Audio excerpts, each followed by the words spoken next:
யாக்கோபு பிரயாணம் பண்ணுகையில் தேவதூதர்கள் அவனை சந்தித்தார்கள்.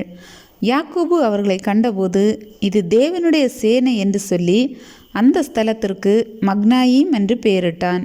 பின்பு யாக்கோபு ஏதோம் சீமையாகிய சேயீர் தேசத்தில் இருக்கிற தன் சகோதரனாகிய ஏசாவினிடத்துக்கு போகும்படி ஆட்களை அழைப்பித்து, நீங்கள் என் ஆண்டவனாகிய ஏசாவினிடத்தில் போய், நான் இதுவரைக்கும் லாபானிடத்தில் தங்கியிருந்தேன் என்றும் எனக்கு எருதுகளும் கழுதைகளும் ஆடுகளும் வேலைக்காரரும் வேலைக்காரிகளும் உண்டென்றும் உம்முடைய கண்களில் எனக்கு தயவு கிடைக்கத்தக்கதாக ஆண்டவனாகிய உமக்கு இதை அறிவிக்கும்படி ஆட்களை அனுப்பினேன் என்றும் உம்முடைய தாசனாகிய யாக்கோபு சொல்ல சொன்னான் என்று சொல்லும்படி கட்டளை கொடுத்து தனக்கு முன்னாக அவர்களை அனுப்பினான்.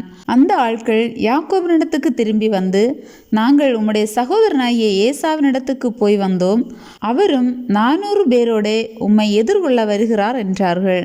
அப்பொழுது யாக்கோபு மிகவும் பயந்து வியாகுலப்பட்டு தன்னிடத்தில் இருந்த ஜனங்களையும் ஆடு மாடுகளையும் ஒட்டகங்களையும் 2 பகுதியாக பிரித்து, ஏசா ஒரு பகுதியின் மேல் விழுந்து அதை முறிய அடித்தாலும் மற்ற பகுதி தப்பித்து கொள்ள இடம் உண்டு என்றான். பின்பு யாக்கோபு, என் தகப்பனாகிய ஆபிரகாமின் தேவனும் என் தகப்பனாகிய ஈசாக்கின் தேவனுமாய் இருக்கிறவரே, உன் தேசத்துக்கும் உன் இனத்தாரிடத்துக்கும் திரும்பிப்போ, உனக்கு நன்மை செய்வேன் என்று என்னுடனே சொல்லி இருக்கிற கர்த்தாவே, அடியனுக்கு தேவரீர் காண்பித்த எல்லா தயவுக்கும் எல்லா சத்தியத்துக்கும் நான் எவ்வளவேனும் பாத்திரனல்ல. நான் கோலும் கையுமாய் இந்த யோர்தானை கடந்து போனேன். இப்பொழுது இவ்விரண்டு பரிவாரங்களையும் உடையவனானேன். என் சகோதரனாகிய ஏசாவின் கைக்கு என்னை தப்புவியும், அவன் வந்து என்னையும் பிள்ளைகளையும் தாய்மார்களையும் முறிய அடிப்பான் என்று அவனுக்கு நான் பயந்திருக்கிறேன். தேவரீரோ, நான் உமக்கு மெய்யாகவே நன்மை செய்து உன் சந்ததியை எண்ணி முடியாத கடற்கரை மணலைப் போல மிகவும் பெருக பண்ணுவேன் என்று சொன்னீரே என்றான். அன்று ராத்திரி அவன் அங்கே தங்கி தன் கைக்கு உதவினவைகளிலே தன் சகோதரனாகிய ஏசாவுக்கு வெகுமானமாக 200 வெள்ளாடுகளையும் 20 வெள்ளாட்டு கடாக்களையும் 200 செம்மறியாடுகளையும் 20 ஆட்டுக்கடாக்களையும் பால் கொடுக்கிற 30 ஒட்டகங்களையும் அவைகளின் குட்டிகளையும் 40 கடாரிகளையும் 10 காளைகளையும் 20 கோழிகை கழுதைகளையும் 10 கழுதை குட்டிகளையும் பிரித்தெடுத்து வேலைக்காரர் கையில் ஒவ்வொரு மந்தையை தனித்தனியாக ஒப்புவித்து, நீங்கள் மந்தைக்கு முன்னும் பின்னுமாக இடவிட்டு எனக்கு முன்னாக ஓட்டிக்கொண்டு போங்கள் என்று தன் வேலைக்காரருக்கு சொல்லி, முன்னே போகிறவனை நோக்கி, என் சகோதரனாகிய ஏசா உனக்கு எதிர்பட்டு, நீ யாருடையவன், எங்கே போகிறாய், உனக்கு முன் போகிற மந்தை யாருடையது என்று உன்னை கேட்டால், நீ, இது உமது அடியானாகிய யாக்கோபுடையது, இது என் ஆண்டவனாகிய ஏசாவுக்கு அனுப்பப்படுகிற வெகுமதி, இதோ அவனும் எங்கள் பின்னே வருகிறான் என்று சொல் என்றான்.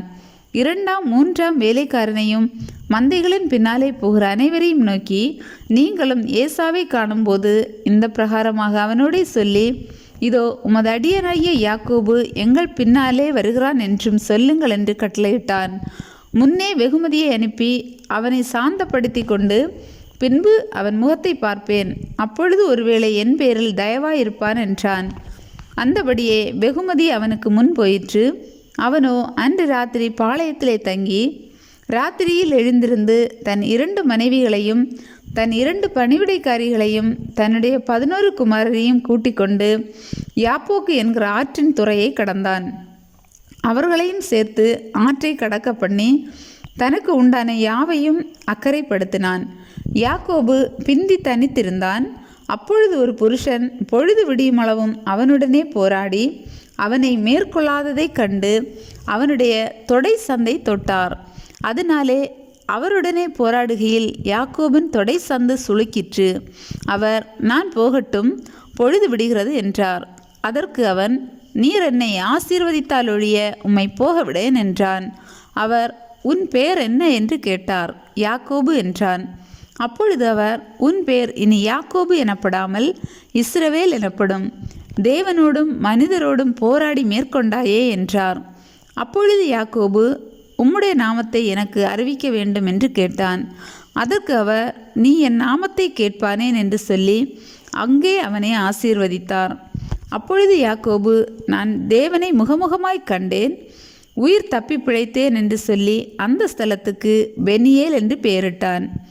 அவன் பெனியேலை கடந்து போகையில் சூரியன் உதயமாயிற்று. அவன் தொடை சுளுக்கினாலே நொண்டி நொண்டி நடந்தான். அவர் யாக்கோபுடைய தொடை சந்து நரம்பை தொட்டபடியால் இஸ்ரவேல் புத்திரர் இந்நாள் வரைக்கும் தொடை சந்து நரம்பை புசிக்கிறதில்லை.